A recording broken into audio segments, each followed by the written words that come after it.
Good evening, everyone. It's good to be with you tonight. Hope that you have a good, restful night tonight.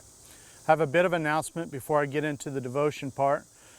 Our devotions that we've been doing on video on Mondays and Wednesdays, we're going to make a slight change in that starting next Monday.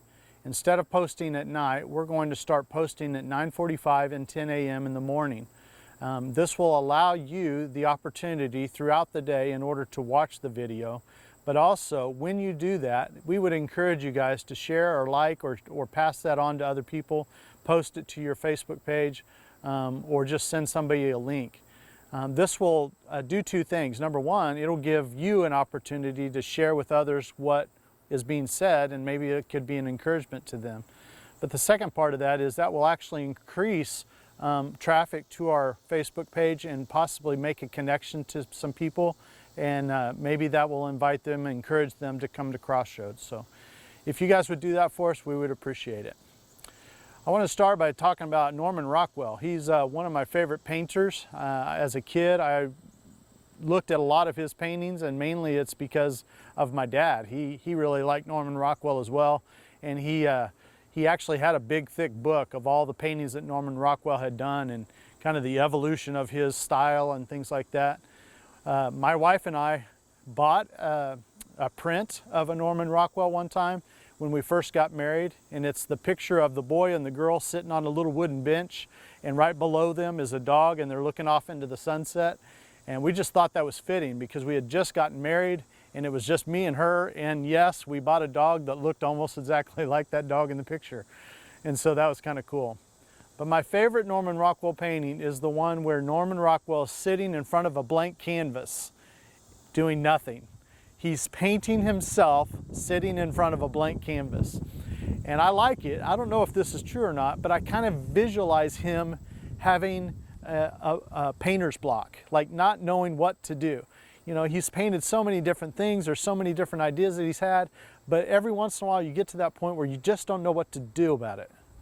And he didn't think too hard to figure out what his next painting was going to be about. He actually just painted himself with painter's block. I thought that was so cool. And I hope that's right. I think it is, but I think that's so cool to show his creativity and his ability to just kind of muscle through a situation. But if I were honest, a lot of times that's how I feel when I'm praying to God. I don't pray very well. And it's not that I don't understand how important it is, and it's not that I don't believe that it can be a very powerful thing. It's more because I struggle with prayer because a lot of times my prayers become selfish and internally focused. I pray for God to give me this, or I pray for God to fix this, or I pray for God to guide me through this. And it's always about me, and I struggle with that because I should not always be praying for myself. But inevitably, that's what comes out. And then there's a lot of times when I'm in a situation where I literally just don't know what to say. I don't know the right words. I don't know what's the right path. I don't even know how to ask for something because I don't even know what it is. And it's a real struggle. Well, I found comfort in this verse from Romans chapter 8, verse 26. And it says this: "In the same way, the Spirit helps us in our weakness. We do not know what we ought to pray for, but the Spirit Himself intercedes for us through wordless groans. And He who searches our hearts knows the mind of the Spirit, because the Spirit intercedes for God's people in accordance with the will of God. And we know in all things that God is working for the good of those who love Him and who have been called according to His purpose."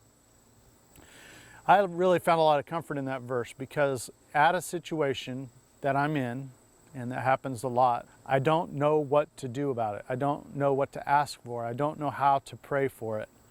But it gives me comfort to know that it's not even about the words that come out of my mouth. It's about the heart and how I surrender to Him. He hears us, not because of our words, but because He knows us.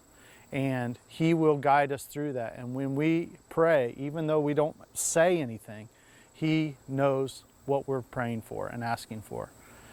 Know that God hears you, even though you don't know what to say. And so don't let that get in the way. Just turn it over to Him and let Him work in your life, because He is always working for the good of those who love him. Thanks a lot for joining us tonight, and don't forget, next Monday we'll start posting these videos in the morning so that you can share and like those to other people. Have a great night. See you Sunday.